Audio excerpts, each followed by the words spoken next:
கிறிஸ்துவுக்குள் பிரியமானவர்களே, இன்றைய இறைவார்த்தை யோவான் எழுதிய நற்செய்தி 1ஆம் அதிகாரம் 43 முதல் 51 முடிய உள்ள வசனங்கள். அக்காலத்தில் இயேசு கலிலேயாவுக்கு செல்ல விரும்பினார். அப்போது அவர் பிலிப்பை கண்டு, என்னை பின்தொடர்ந்து வா என கூறினார். பிலிப்பு பெத்சாய்தா என்னும் ஊரை சேர்ந்தவர். அந்திரேயா, பேதுரு ஆகியவரும் இவ்வூரையே சேர்ந்தவர்கள். பிலிப்பு நத்தனியேலை போய் பார்த்து, இறைவாக்கினர்களும் திருச்சட்ட நூலில் மோசேயும் குறிப்பிட்டுள்ளவரை நாங்கள் கண்டுகொண்டோம். நாசரேத்தை சேர்ந்த யோசேப்பின் மகன் இயேசுவே அவர் என்றார். அதற்கு நத்தனியேல், நாசரேத்திலிருந்து நல்லது எதுவும் வர முடியுமோ என்று கேட்டார். பிலிப்பு அவரிடம், வந்து பாரும் என்று கூறினார்.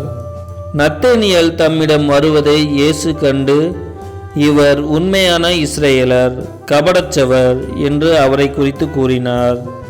நத்தனியேல், என்னை உமக்கு எப்படி தெரியும் என்று அவரிடம் கேட்டார். இயேசு, பிலிப்பு உம்மை கூப்பிடுவதற்கு முன்பு நீர் அத்திமரத்தின் கீழ் இருந்தபோதே நான் உம்மை கண்டேன் என்று பதிலளித்தார். நத்தனியேல் அவரை பார்த்து, ரபி, நீர் இறைமகன், நீரே இஸ்ரேல் மக்களின் அரசர் என்றார். அதற்கு இயேசு, உம்மை அத்திமரத்தின் கீழ் கண்டேன் என்று உம்மிடம் சொன்னதாலா நம்புகிறீர்? இதைவிட பெரியவற்றை காண்பீர் என்றார்.